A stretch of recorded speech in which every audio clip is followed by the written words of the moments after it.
चाहिए, मैं बड़ी दुखी हूं। सब दूर माथा टेक लिया, सारे संसार में होकर आ गए, सबसे जाकर निवेदन कर लिया। जब हार गए तब किसी शंकर के मंदिर में एकांत में बैठ जाना, एक लोटा पानी चढ़ाकर, 5 बेलपत्र चढ़ाकर, एक चावल का दाना शिव को समर्पित कर कर एकांत में बैठकर शंकर को निहारते हुए श्री शिवाय नमस्तुभ्यम का जाप करना, अपने दिल की बात उससे कह देना। जब वो एकांत में बैठा हो, कोई नहीं हो मंदिर में, तब तुम बैठना, उससे कहना, आज मेरा पति नौकरी के लिए गया है, मैं जानती हूं कि मैं हो सकता है पाप कर्म करा, पूर्व में क्या क्या करा अपने को क्या मालूम, हो सकता है मेरा पति भी पूर्व में कोई कर्म विकार करा होगा, सारे जगत में धक्के खा लिया, सारे दुनिया भर में घूम कर आ गए, पर मेरे बाबा अब कहीं पर नहीं जाऊंगी, आखिरी है तू और तेरा द्वार,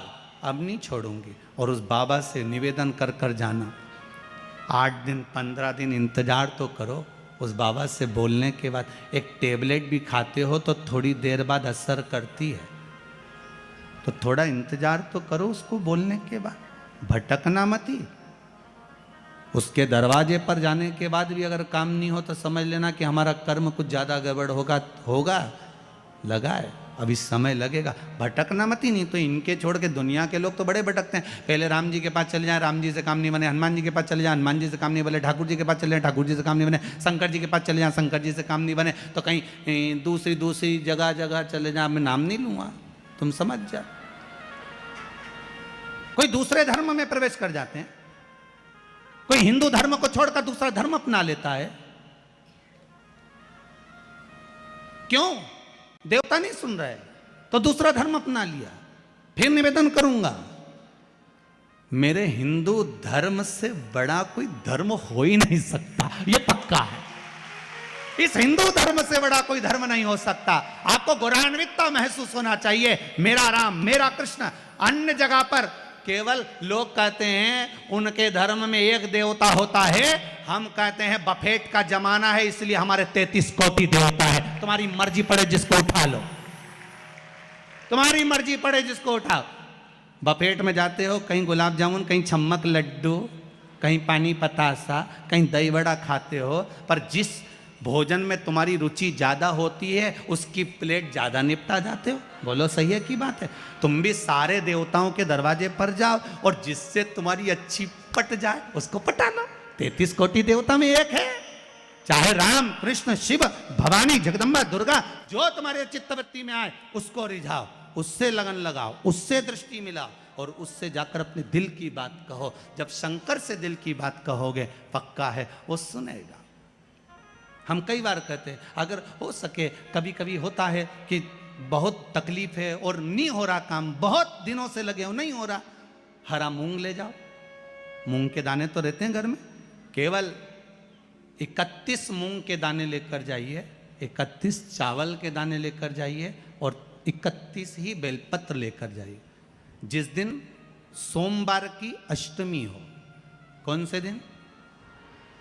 सोमवार की अष्टमी हो, उस दिन शंकर जी के मंदिर में जाओ, 3 चीज लेकर जाओ, मूंग के दाने, चावल, बेलपत्र। चावल जो 31 लेकर गए हो, अपनी कामना कर कर शंकर जी की देहली पर रख दो, चौखट पर, कहीं पर भी एकांत में उसको रख दिया जाए। मूंग के जो दाने लेकर गए हो 31, वो नंदी के पास में, जो नंदी का पांव ऊंचा रहता है उस पांव के पास रख दीजिए। और जो 31 बेलपत्र लेकर गए हो, वो 31 बेलपत्र अशोक सुंदरी वाली जो जगह है, आपको पहले बताया है कथा में, अशोक सुंदरी जी का स्थान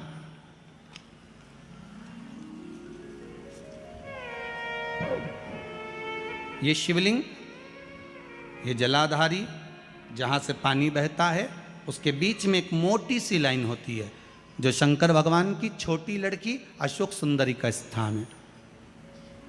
शिव जी के 13 बच्चे हैं, 13 बच्चे में सबसे छोटी लड़की अशोक सुंदरी यहीं पर विराजमान होती है जहाँ से पानी नीचे गिरता है। प्रत्येक शिवलिंग के सामने एक मोटी सी लाइन होगी, उस मोटी सी जो लाइन है अशोक सुंदरी, वहाँ पर जो 31 बेलपत्र लेकर गए हो, अपनी कामना कर कर पीला चंदन लाल चंदन लगाकर उस पर समर्पित करते जाओ। उसकी डंडी जहाँ से पानी बहता है उस ओर होना चाहिए। आप निवेदन कर कर देखो, एक सोमवार की अष्टमी पर कर कर देखना, दूसरी सोमवार की अष्टमी आएगी, अपने आप आपका काम हो गया होगा। बाबा से निवेदन तो करो, क्यों भटक रहे? भोला सब दुख काटो, शिव शंकर जपो तेरी माला, भोले बाबा जपो तेरी माला, भोला सब दुख काटो, ओ भोला सब दुख काटो। आप उससे निवेदन करेंगे, प्राप्त होगा। शिव तत्व में जो सुख है वो सुख कहीं नहीं।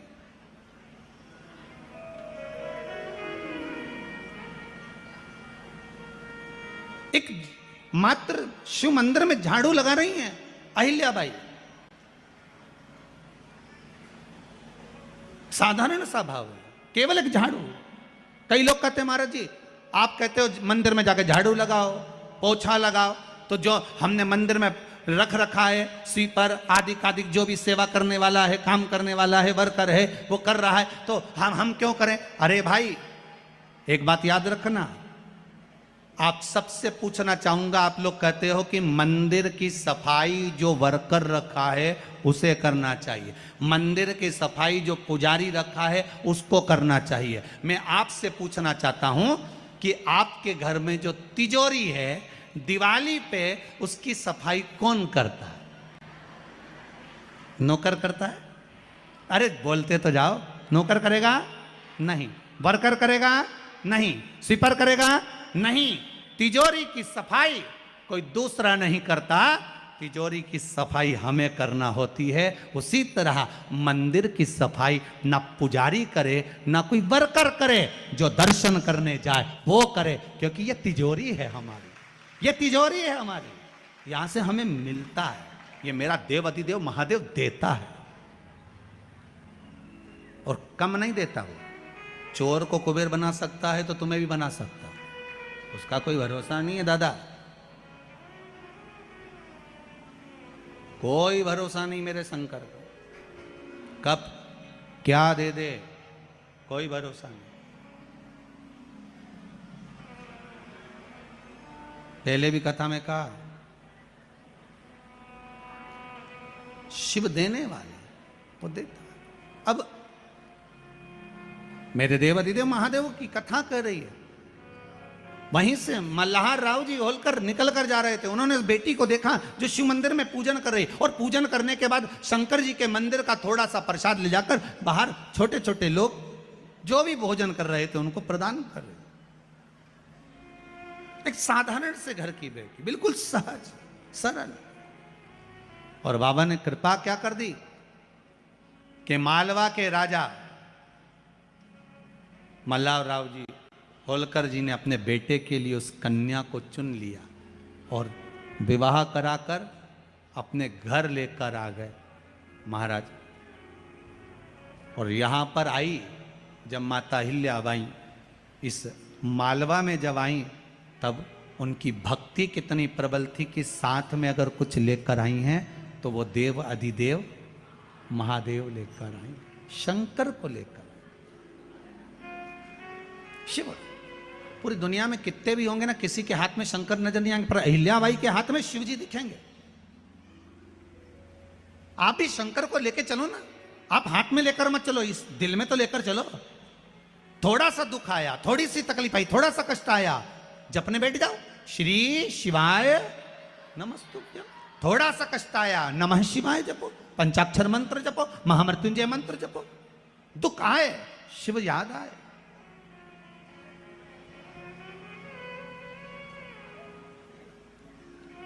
जैसे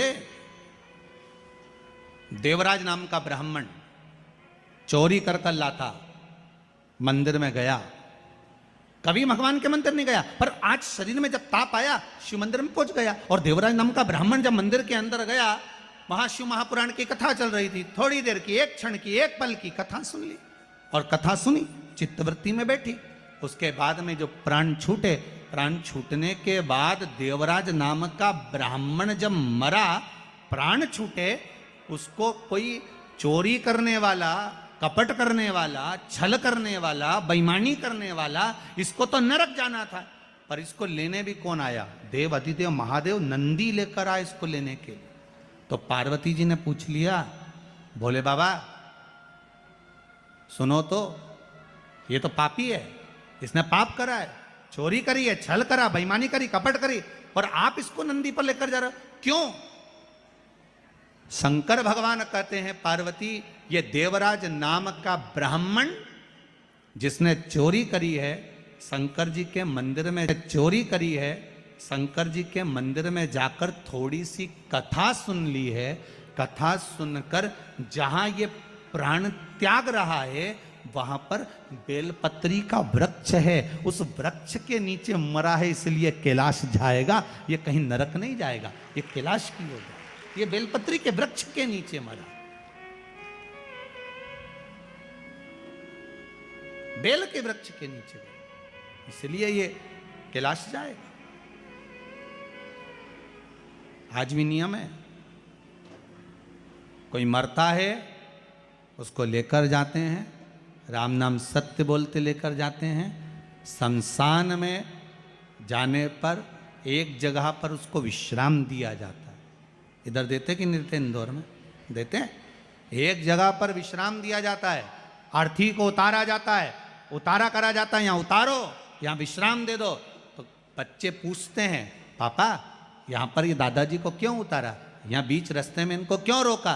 तो कहा बेटा यहाँ उतारना पड़ता है, पर बच्चों को ये नहीं बता पाए कि यहाँ उतारा क्यों जाता है, क्योंकि शिव महापुराण में लिखा है कि देवराज नाम के ब्राह्मण के जहां प्राण छूटे थे वहां बेलपत्री का वृक्ष था, इसलिए हिंदू धर्म में रीति है, शमशान में ले जाने से पहले कहीं पर बेलपत्री का अगर पेड़ होता था तो उसके नीचे थोड़ी देर अर्थी को रख दिया जाता था कि बेलपत्री की छांव पड़ेगी तो ये जीवात्मा नरक नहीं भोगेगी, शंकर के धाम चली जाएगी, फिर ये सुख भोगने वाली, नरक नहीं,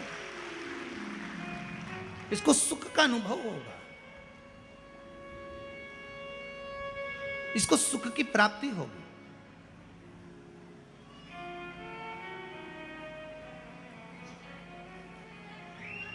ऐसे कई कई प्रसंग लोगों, बच्चों को आज तक नहीं मालूम कि ये होता क्यों। बस उतारा कर दो, बस उतार दो इसको, बस इसको नीचे सुला दो, अर्थी को यहां रख दो। पर क्यों रखते हैं, क्या कारण है अर्थी को रखने का, क्यों विश्राम दिया जाता है, किस लिए दिया जाता है? उसका भान होना चाहिए कि यहां बेलपत्री का वृक्ष होना चाहिए, जिस वृक्ष की छांव में जब अर्थी को रखा जाए तो वो जीवात्मा तर जाए।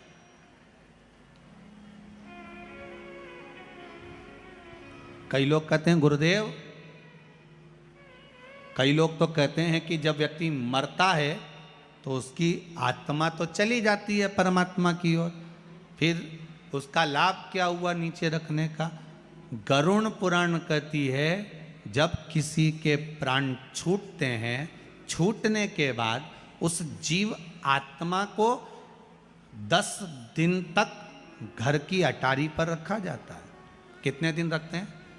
10 दिन घर की अटारी पर रखकर उस जीवात्मा को दिखाया जाता है कि तेरे परिवार वाले रो रहे कि नहीं रो रहे, भोजन कर रहे कि नहीं कर रहे, तुझे याद कर रहे कि नहीं कर रहे, उस जीवात्मा को दिखाया जाता है। जब किसी के प्राण छूटते हैं वो जीवात्मा शमशान के विश्राम स्थल तक, कौन से स्थान तक? जहां अर्थी को उतारा गया है उस स्थान तक घर से जीवात्मा वहां तक जाती है। विश्राम स्थल के बाद में शंकर भगवान उसको संभालते हैं, जीवात्मा वापिस उसकी अटारी पर आ जाती है। 10 दिन तक गरुड़ पुराण कहती है 10 दिन तक जीवात्मा अटारी पर रहती है। कितने दिन रहती है? 10 दिन। और 10 दिन के बाद में जब जीवात्मा चली जाती है तब जाकर फिर लोग अपना अपना क्रम करते हैं। इसीलिए तो 10वें दिन वो कहते हैं ना, वो घाट पे जाके होता है, क्या होता है? घाटे का काम। घाटे का काम नहीं है, जो मरा उसको घाटा ज्यादा लगा,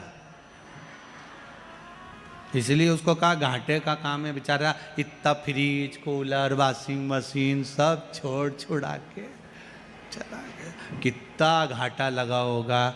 उसकी एफडी पूरी पड़ी की पड़ी रह गई, बैंक में जमा की जमा रह गया, और वो जीवात्मा चली गई, चली गई।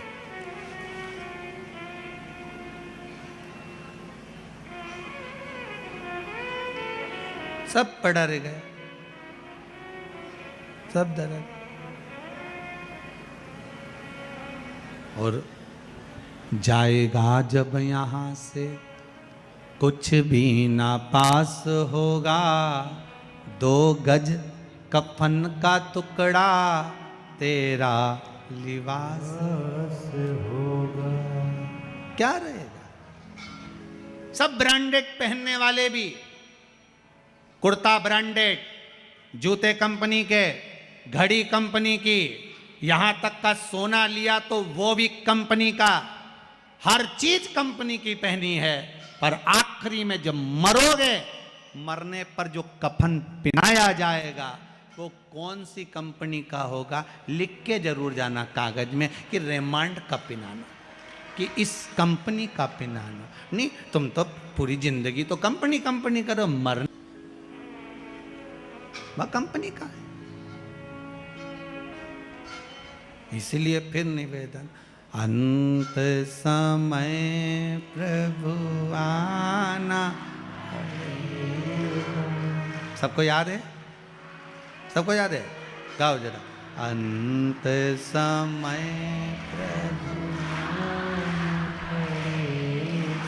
वचन दिया तो निभाना पड़ेगा।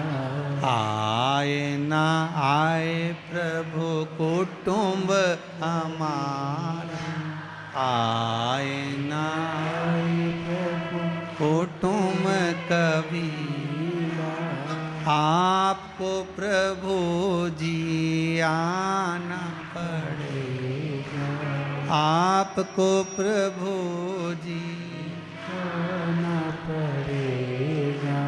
अंत समय प्रभु आना पड़ेगा, वचन दिया तो निभाना पड़ेगा। भगवान बस इतनी सी कृपा है।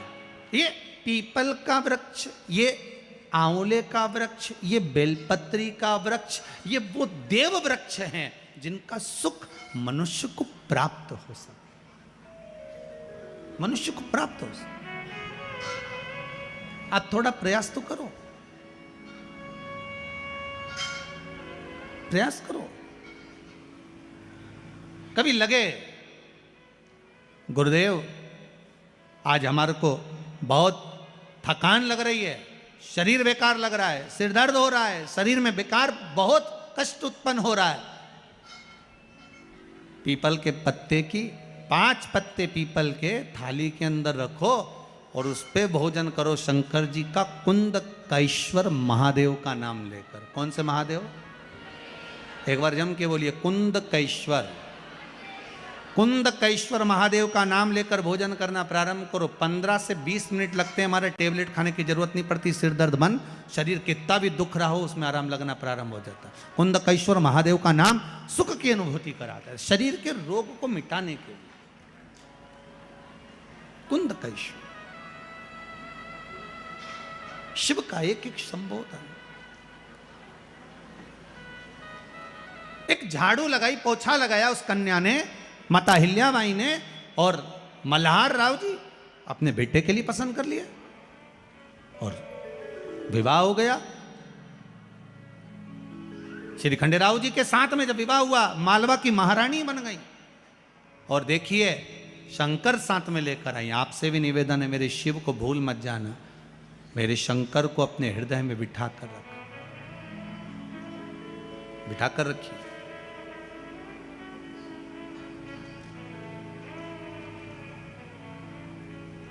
गुरुजी ये कथा तो हमको याद रहती नहीं है, सुनने का फायदा क्या है। हम कहते हैं 6 महीने पहले जो खाया, 6 महीने पहले जो खाया,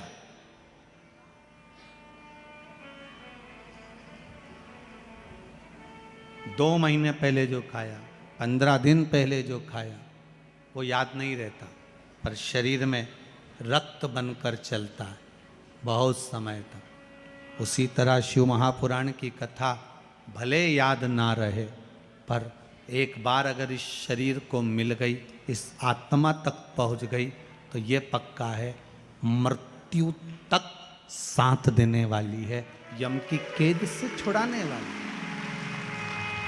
मृत्यु तक साथ, अंतिम बिंदु तक।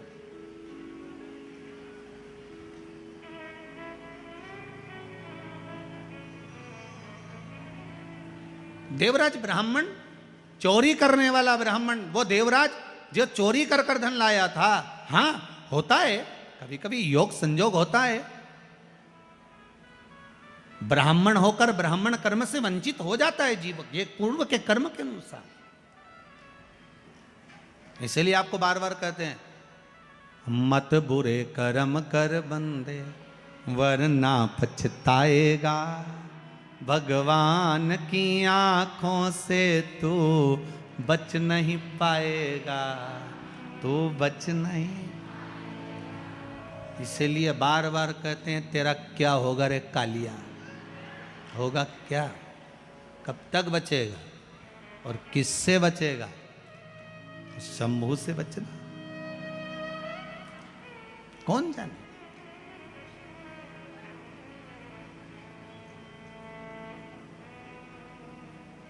क्या मिलता है शिव महापुराण की कथा में जाने से?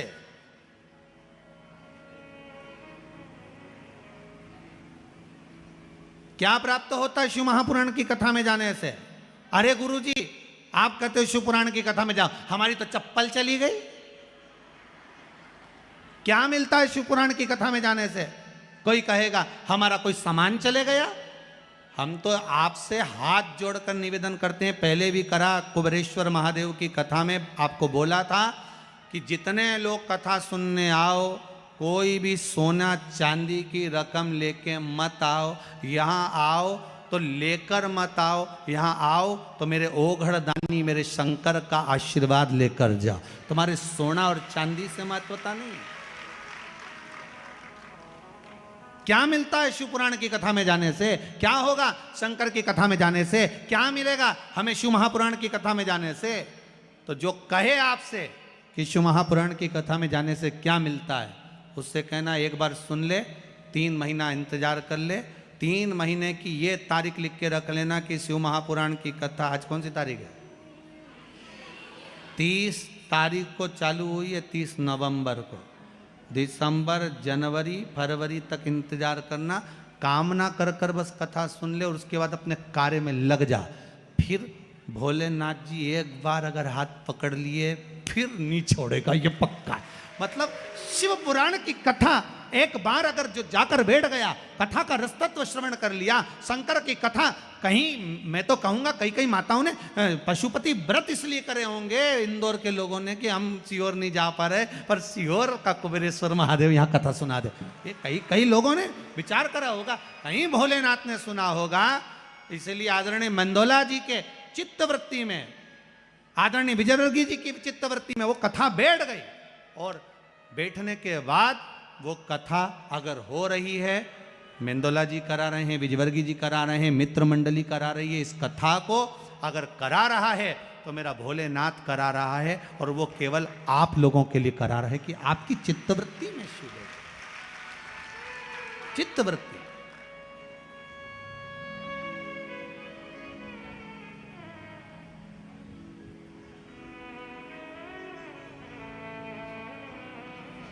कथा कराने वाला भी कोई साधारण ही है महाराज।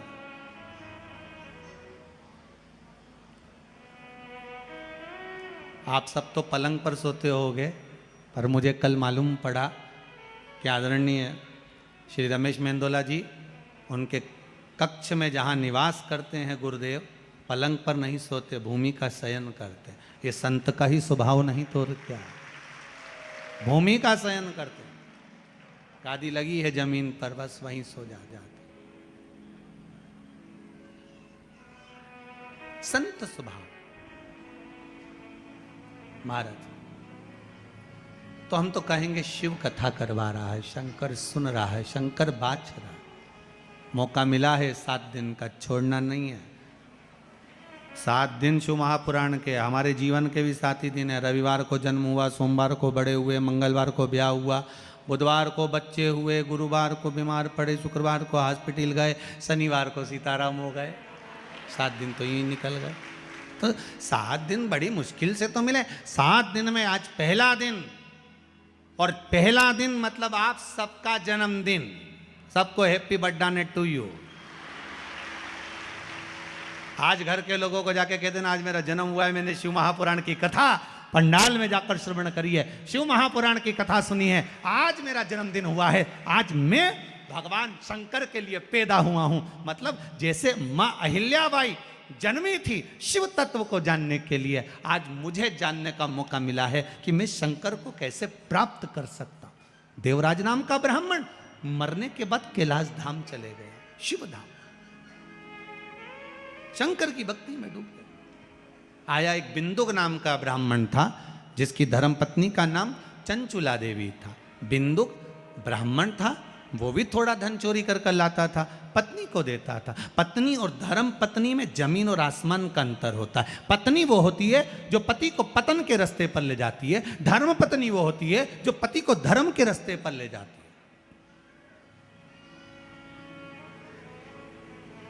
पति को धर्म के पथ पर ले रहा हूं। अच्छा, पति कहेगा तो आप कैसी धर्म पत्नी बनना, कह देना सियोर वाला महाराज बोला है हमें धर्म पत्नी बनना है एक दिन। तो धर्म पत्नी का फर्ज क्या होता है? कहा धर्म पत्नी का फर्ज क्या होता है? जो मंदोदरी ने निभाया था अपने पति से।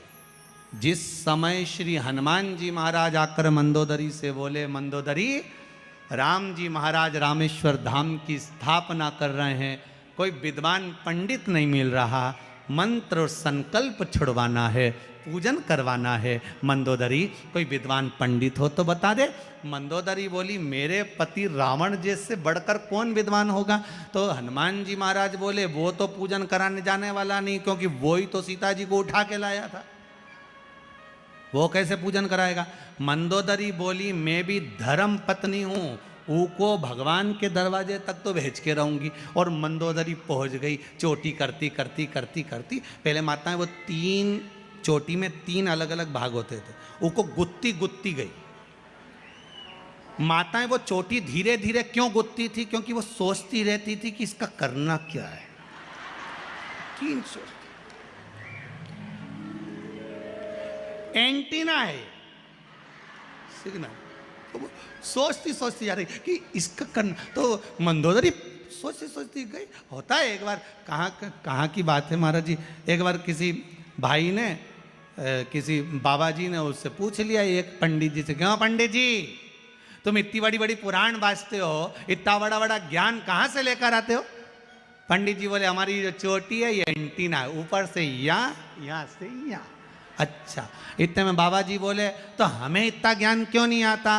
पंडित जी बोले तुम्हारे एंटीने से आता तो है, पर अर्थिंग के तार से नीचा चले जाता, तो बचता कुछ नहीं। तो इतने में मंदोदरी बोली मैं भी ये धर्म पत्नी हूँ, धर्म पत्नी का फर्ज अदा करूंगी। और मंदोदरी लंकाधिपति रावण के पास पहुंच गई। और पहुंचते से ही मंदोदरी ने कहा स्वामी स्वामी।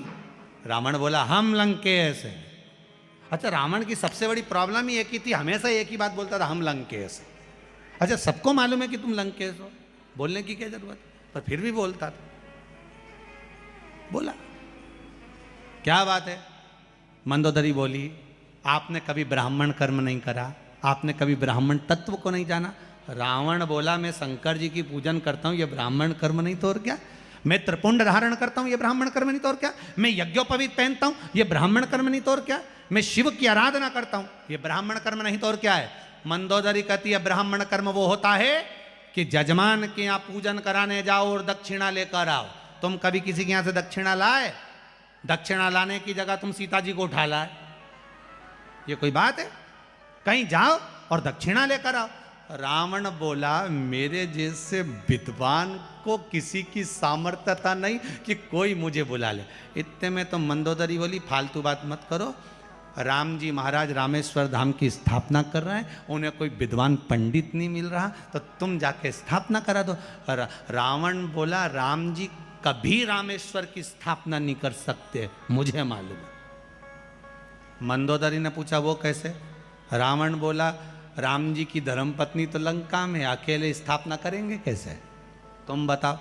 मंदोदरी ने विचार करा, बिल्कुल सही बोल रहा है। मंदोदरी ने नीचे की जो चोटी थी ना उसको कंगा से झड़ा ली, इसलिए माताएं आज भी जो नीचे का भाग बचता है ना उसको झड़ा लेती है। मंदोदरी ने नीचे का भाग झड़ाया कि अकल की बात तो की ये पति ने, अब समझ में ये नहीं आ रहा करना क्या, और ये सीता को लेके जाएगा नहीं, फिर भी झड़ाया है। तो ऐसे ही नहीं झड़ाया, तो इन्हें कह दिया स्वामी आप तो विद्वान ब्राह्मण हो, अगर सीता आपके पास में है तो आपका फर्ज है, आप गुरु बनकर पंडित बनकर विद्वान बनकर जा रहे हो, गठजोड़ा बांधकर आपको बिठाना चाहिए। एक काम करो आप आगे आगे चलो, मैं मंदोदरी सीता जी को लेकर चलती हूँ। तो सीता नहीं जाएगी। मंदोदरी ने कहा चिंता मत करो, मैं हनुमान जी को बुला लेती हूँ। रावण बोला हनुमान जिसने आग लगाई थी?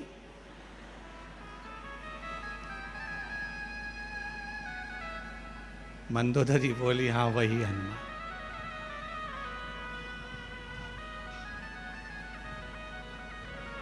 वही हनुमान। अब ठीक है बुलाओ। हनुमान जी महाराज ने कहा आप चलिए। रावण चला, मंदोदरी ने सीता जी को पालकी में बिठाया, हनुमान जी की साक्षी में लेकर गए, गठजोड़ा बांध कर बिठाया।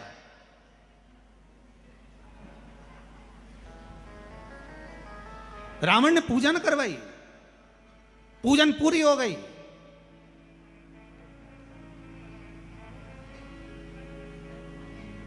पूजन पूरी। राम जी ने रावण के चरण धुलाए, प्रणाम करा। रावण ने आशीर्वाद दिया विजय भव। राम जी को आशीर्वाद दिया विजय भव। हनुमान जी पास में खड़े थे रावण के, उन्होंने कोनी मार के कहा क्यों रे हार गया क्या? रावण बोला फालतू बात मत करना, हारा वारा नहीं हूं, वो तो मैं गुरु जी की गादी पर बैठा हूं, पंडित की गादी पर, इसलिए आशीर्वाद दे रहा हूं विजय होने का। मेरी जगह कोई भी होता तो यही आशीर्वाद देता, इसलिए मैंने विजय होने का आशीर्वाद दिया। युद्ध के मैदान में तो इससे लड़ूंगा पक्का है, पर आशीर्वाद विजय होने का दिया। रावण ने कहा दक्षिणा, राम दक्षिणा दो। राम जी बोलते हैं मांग लीजिए दक्षिणा, क्या चाहिए पंडित जी मांग लीजिए। का ऐसे नहीं मांगूंगा, दक्षिणा तुम्हारे कानों में बोलूंगा, तुम किसी को बताओगे नहीं। रावण बोला, राम जी बोले कोई बात नहीं, कानों में आकर मांग लीजिए, पर मांगना वही जो मेरे पास में है। रावण बोला चिंता मत करो वही रावण बोला चिंता मत करो वही मांगूंगा जो तुम्हारे पास में। रावण राम जी के कानों के पास जाकर कपड़ा डालकर धीरे से कानों में बोले मुक्ति दे दे मुक्ति। तुम क्या सुने? नुक्ति है क्या? जम के तो बोलो मुक्ति, नहीं तो तुम समझ लो बेसन की नुक्ति, बाद में पेट में दुखती हो। तो वो नुक्ति नहीं मांगी, मुक्ति मांगी है। महाराज मुक्ति चाहिए। तथास्तु। मेरे राम जी बोले प्रभु आपने क्या मांग लिया? रावण कहता है बस यही चाहिए। तो राम जी कहते हैं इसको देने के लिए मुझे आना पड़ेगा। तो रावण कहता है जभी तो मुक्ति मिलेगी जब राम सामने होगा, मुक्त हो जाऊंगा मैं। राम सामने होना चाहिए, बस वो मुक्ति चाहिए। धर्म पत्नी का फर्ज मंदोदरी ने अदा करा, आप भी करो। 7 दिन आपके पति कथा में नहीं आए, 7 दिन जितनी कथा यहां से सुनकर जाओ, 3 बजे से 6 बजे तक यहां सुनो, रात्रि को 9 बजे से 12 बजे तक उनको सुनाओ, सुनाओ उनको।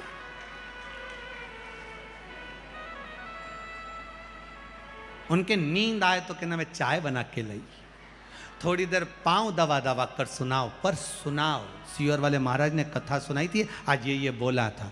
एक बार हमको याद है, यही इंदौर की बात, पहले एक बार जब कथा करने आए तो बहुत पहले की बात है, तो वहाँ कथा करने जब पहुँचे तो एक माता ने कहा, गुरुजी आज मेरा पति भी कथा में आया। हमने कहा कहाँ है, तो क्या वो है। हमने उससे पूछा, भाई तो इतने दिन तक तो कथा में नहीं आया, 3 दिन निकल गया, चौथे दिन कैसे आया। उसने कहा, गुरुजी रात को 9 से 12 सुनने से अच्छा है दिन में 3 से 6 सुन लूँ। तो मुझे विश्वास, आप तो कथा कहो, सुना, सुनो, कथा सुनो। और अगर रात को कथा ना सुने, 7 दिन में 1 दिन ऐसा बनाना, अपने पति से कहना तुम 6 दिन कमाई कर लो, पर 7वें दिन 1 दिन तुम्हें शिव महापुराण की कथा में मेरे साथ चलकर बैठना है, कथा सुनना है तुमको, चलो मेरे साथ कथा सुनने चलो, 1 दिन चलो मेरे साथ। पत्नी वो होती है जो पति को पतन के रास्ते पर ले जाती है, शॉपिंग मॉल ले जाती है, पर धर्म पत्नी वो होती है जो पति को शिव महापुराण तक लेकर आती है, वो धर्म पत्नी लेकर। चलो कथा सुनने चलो। नहीं सुन सकते टीवी पर सुनो, नहीं सुन सकते मोबाइल पर सुनो, फेसबुक यूट्यूब पर श्रवण करो, पर कथा सुनो।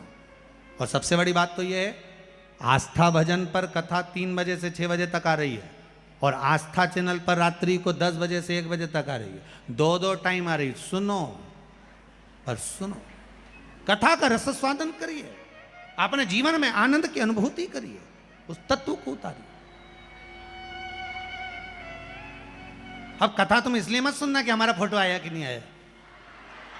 रात को बैठी रहना टीवी के सामने, हो मैं तो दिखी ही नहीं। कल कथा में जाऊंगी ना, तो जहाँ स्टेज बना ना, उसके बिल्कुल बाजू में बैठूंगी, रस्सी के पास, और ये रामेती बाई है ना, ये पास में बैठ जाती है, ये इसके पास नहीं बैठोगी, इसी इसका है, मेरा तो है ही नहीं। तुम बैठ, मैं क्या कर बैठूंगा, नहीं बैठू, जा। तो कथा का रस तत्व बड़ा आनंदित है साहब। शिव महापुराण की कथा मस्त होकर, आनंदित होकर, रस तत्व को ग्रहण करने वाली, आनंद लेकर सुनी। अब और शिव महापुराण की कथा में कभी रोके नहीं सुनना, जरा सी बात में रोके, हम तो बड़े दुखी हैं, हम तो बड़े दुखी हैं, क्या रोना। शंकर की कथा में आयो, आखिरी में आनंद के पास, शिव के पास, वहां तो केवल निवेदन करो कि मैं कथा सुनना। चंचुला देवी जितना कमा कर पति लाता था, बिंदु जितना चोरी कर कर लाता था, जितना धन लेकर आता था, वो धन कभी कभी नहीं, चंचुला ने उसको सत्कर्म में लगाया ही नहीं। पर आपसे निवेदन है, जो पति कमाई कर कर लाए, उसका एक अंश, एक भाग कहीं धर्म में, कहीं पुण्य में, कहीं सत्कर्म में लगाओ। बिंदु चोरी का धन ला रहा था, दीवाल पर से नीचे कूदा, पानी में गिर गया, मर गया। शिव महापुराण की कथा कहती है, 3 तरह से मरे हुए व्यक्ति का मोक्ष नहीं है। 3 तरह से मरे हुए व्यक्ति को मुक्ति नहीं है। पहला, पानी में डूबकर मरा हुआ। दूसरा, सर्प के डसे से मरा हुआ। तीसरा, स्त्री के हाथ से, नारी के हाथ से मरा हुआ।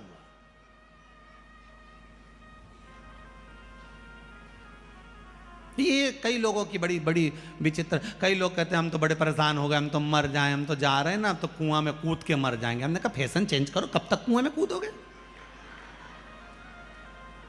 जब देखो जब कुआं में कूदना, ये फैशन, अब मरने का फैशन, रस्सी बांध के मर जाओ, ये फैशन थोड़ा चेंज करो ना, ओल्ड फैशन है, कोई न्यू लेकर आओ।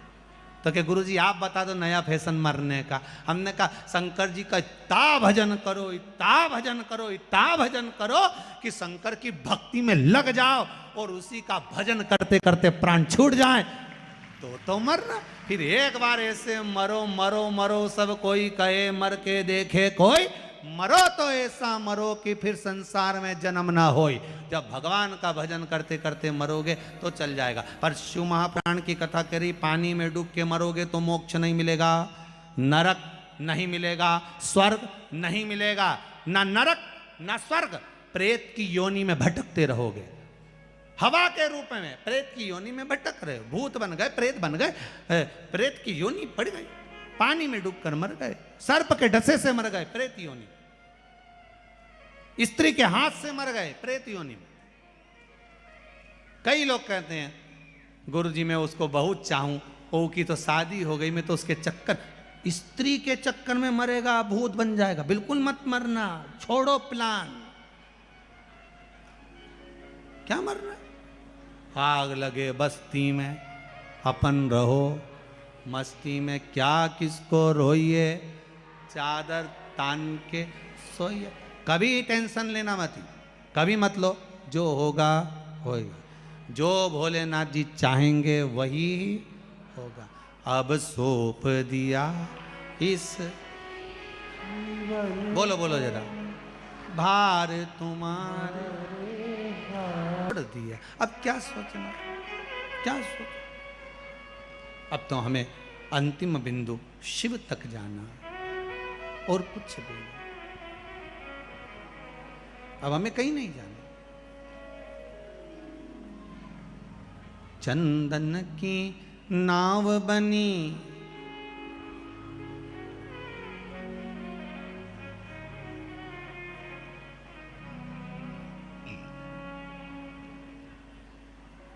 जाना है हमको कैलाश, ओ भोले बाबा जाना।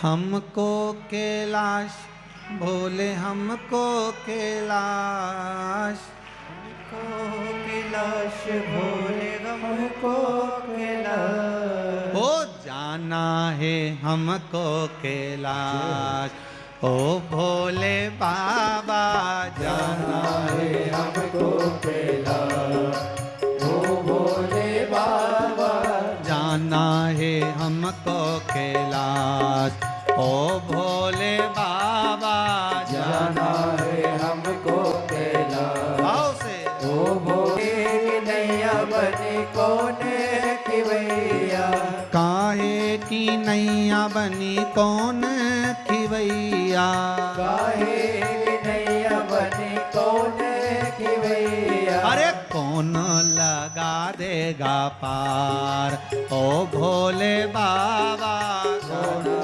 हमको कैलाश, ओ भोले बाबा जाना है हमको कैलाश, ओ भोले बाबा जाना है हमको कैलाश, ओ भोले बाबा।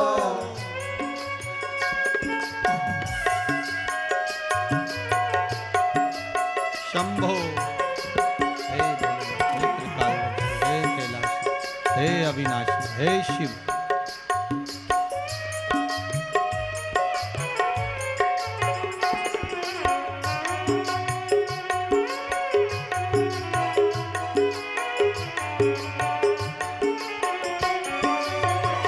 जय हो।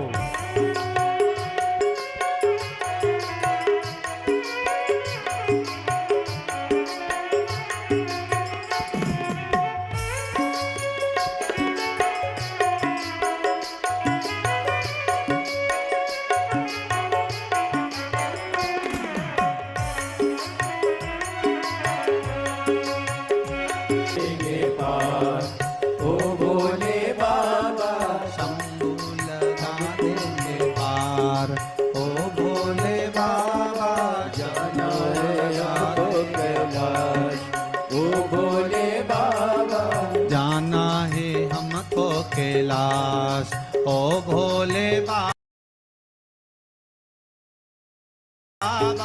जाना है हमको कैलाश, ओ भोले बाबा ओ हमको कैलाश बोले, हमको कैलाश,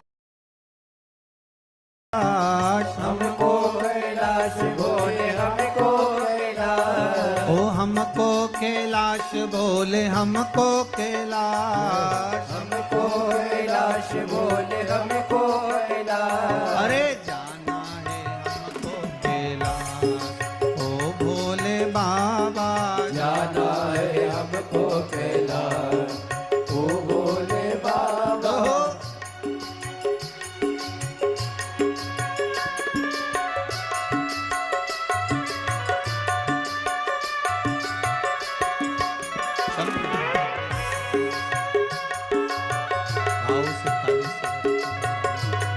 ताली सेवा देते हुए।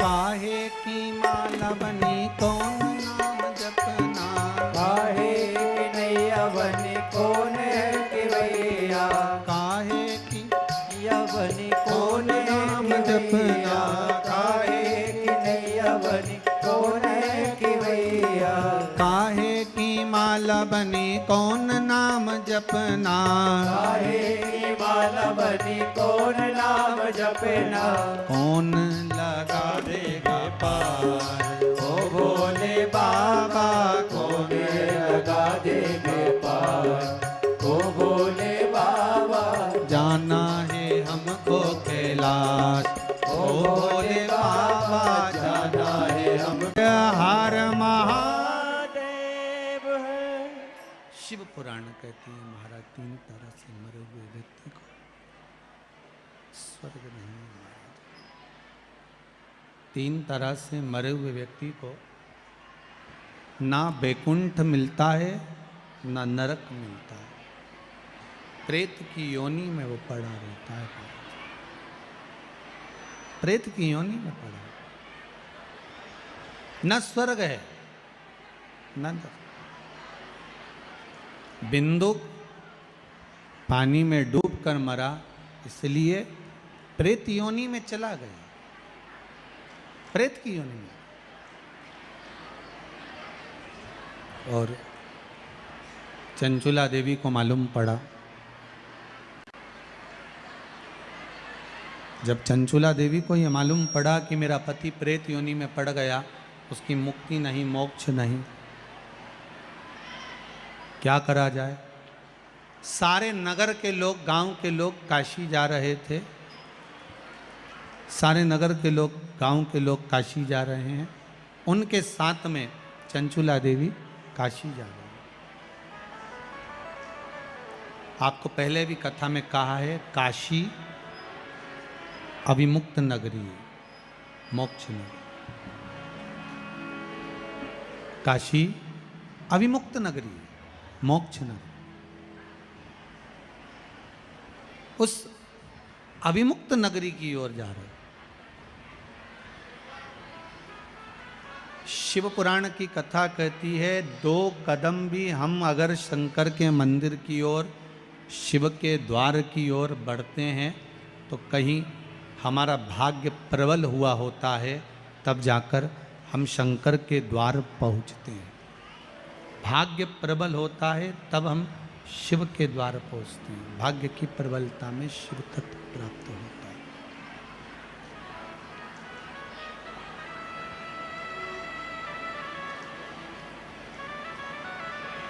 लोग कहते हैं भगवान के मंदिर जाया करो, भाग्य बदल जाएगा।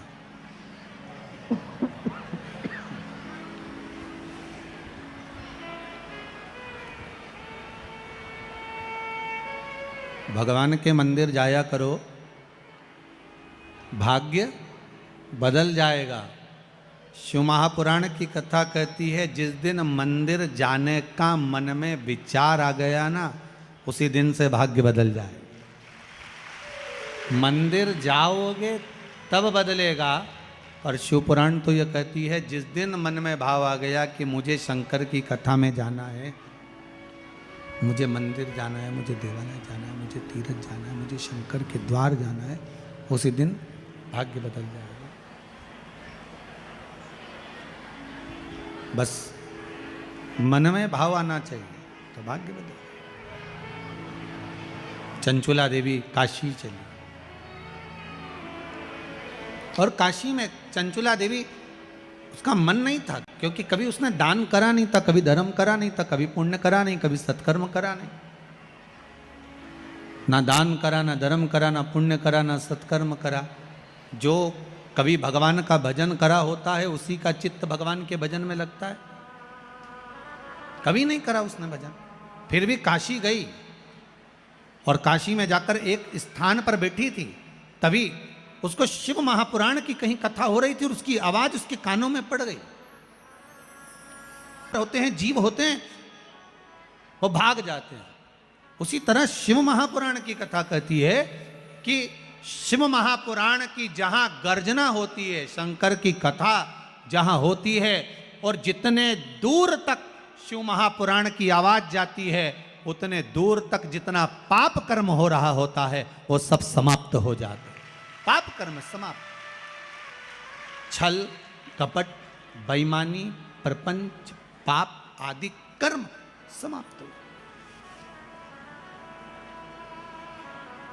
जितने दूर तक जाओ,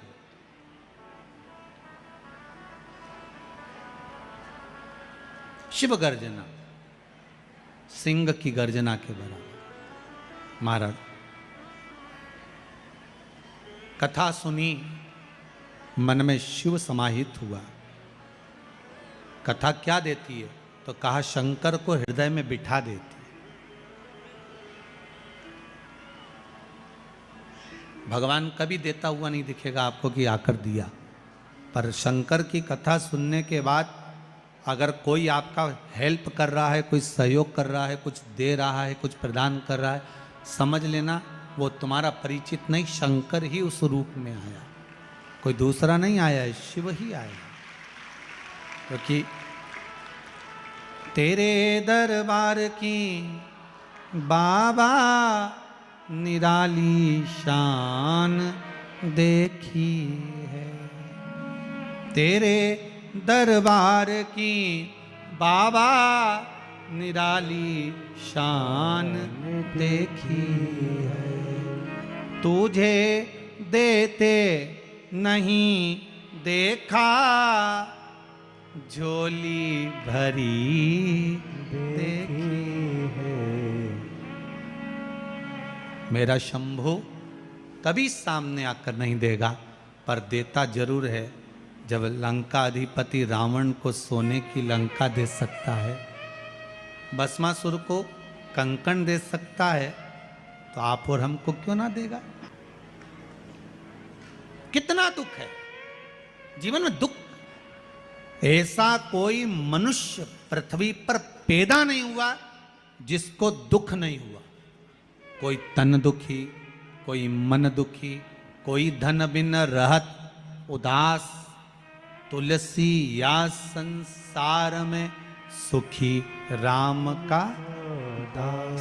महाराज दुख सबको है, सब संसार में जितने हुए हैं सबको दुख है। बस इतना अंतर है कि दुख आया भी है तो उसको शंकर जी के भजन से काट दिया, शिव भजन से उसको काटना।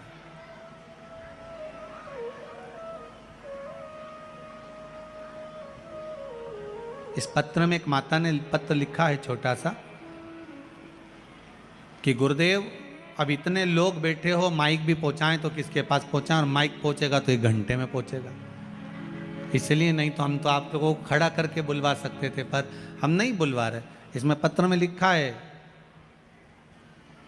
मेरा बेटा 14 साल तक प्रयास करता रहा सरकारी जॉब की, नहीं हुआ, पर 6 महीने पहले बाबा ने कुछ ऐसी कृपा कर दी कि वो बेलपत्री के बीच वाले पत्ते पर जो शहद लगाकर बोला था वो कर कर मेरा बेटा इंटरव्यू में बैठा और आज उसकी सरकारी जॉब लग गई।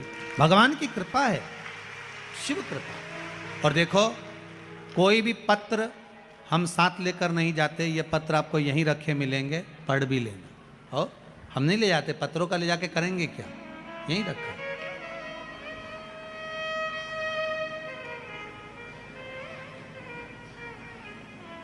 सब यहीं रखा हुआ है, आप तो पढ़ लो। शिव तत्व में वो सुख है। आप दिल से कामना कर कर, आज चंचुला देवी को लगा कि मैं शिव कथा सुनूं, उसने कथा सुनी। कथा सुनने के बाद वो गंगा जी नहाने के लिए गई, गंगा का स्नान कर कर आ रही थी, शंकर का तत्व उसके हृदय में समाया था।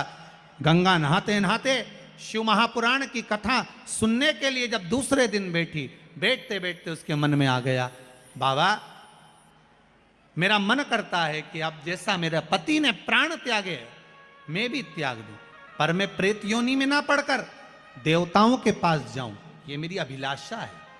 आपको कथा में कहा था, शंकर भगवान माता सती को लेकर जब कथा सुनने के लिए गए थे, शंकर जी के मन में आ गया था कि मुझे राम का दर्शन होना चाहिए, तो शिव जी को राम का दर्शन हुआ। सती मैया ने ये सोच लिया था कि मैं अभी विवाह कर कर आई हूं, और ऐसे विवाह करने के बाद तो लोग घूमने जाते हैं, मेरे पति मुझे कथा सुनाने लाए हैं, इससे तो अच्छा मेरा शरीर जलकर भस्म हो जाए। शंकर भगवान को राम का दर्शन हो गया और सती मैया जलकर भस्म हो गई। शिव महापुराण का नियम है, इस कथा में जो आप कामना करते हो बाबा आपको वो 3 महीने के अंदर दे ही देता है। कामना जो करिए वो मिली।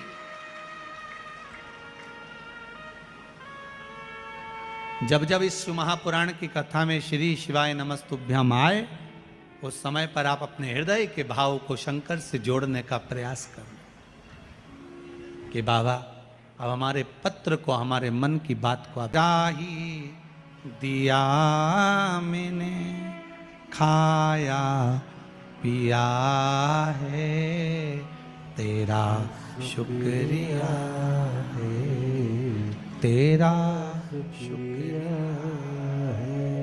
मुझे भोले बाबा ने बहुत दे दिया है, तेरा शुक्रिया है, तेरा शुक्रिया है। ये जायदाद दी है, औलाद दी है, ये जायदाद, बोलिए सब, औलाद दी है। मुसीबत में हर वक्त इमदाद दी है, मुसीबत में हर वक्त तेरा ही दिया मैंने, खाया पिया है, तेरा शुक्रिया है, तेरा शुक्रिया है, तेरा शुक्रिया है, तेरा शुक्रिया। मन में सोच लिया माता चंचुला देवी ने कि मैं मरूं, प्रेत योनि में ना पड़ूं, देव योनि में जाऊं। गंगा जी से निकली बाहर, आगे बढ़ रही थी, सीढ़ी पे से पांव फिसल गया, प्राण छूट गए, मर गई। शंकर के धाम में पहुंच गई, माता पार्वती जी की सहेली बन गई, माता पार्वती जी की सखी। हमारा तो मन कहता है माता हिल्याबाई होलकर शिव की इतनी बड़ी उपासक थी, अगर उनके भी प्राण छूटे होंगे तो मुझे विश्वास है वो भी पार्वती जी की सहेली बनी होंगी, वो भी पार्वती की सखी बनी। साधारण नहीं, चंचुला देवी पार्वती जी की सखी बन गई। उदास रह रही थी, मुख उतरा हुआ था, शांत बैठी हुई थी। पार्वती जी ने पूछ लिया तू चुप क्यों है, कारण क्या है? आपकी बेस्ट फ्रेंड अगर चुप रहे तुम्हारे घर में आने के बाद तो आपको भी चिंता लगती है, चुप क्यों है? तो हुआ क्या है, आखिर कारण क्या है, तुझे क्या हो गया जो तू चुप बैठी है? चंचुला देवी ने कहा मेरा पति प्रेत योनि में पड़ा है, मुक्त नहीं हो रहा, क्या करूं मैं? तो पार्वती जी ने कहा इतनी सी बात है, देव ऋषि नारद के पास जाकर बोल कि शिव महापुराण की कथा सुनाए।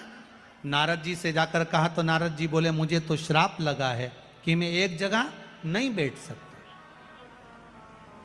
ये नारद जी को श्राप था कि एक जगह नहीं बैठ सकता।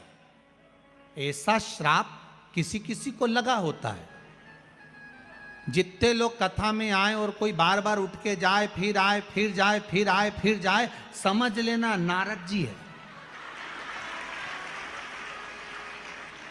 और कोई कोई माताएं बार बार उठ उठ के जाए, फिर आए, फिर जाए, फिर आए, समझ लेना नारद जी अकेले नहीं आए, अपनी अम्मा को भी लाए।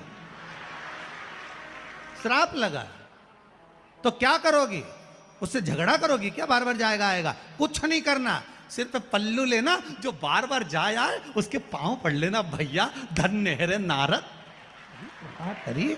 और जो माताएं बार बार उठ के जाए, फिर आए, फिर जाए, फिर, तो उनके भी पांव पड़ लेना, बारी नारद की अम्मा गजब करी तूने, आज तेरे दर्शन इतने सालों में आज हुआ, वो भी सियोर वाला महाराज बोला तब मालूम पड़ा कि तू नारद की अम्मा, गजब।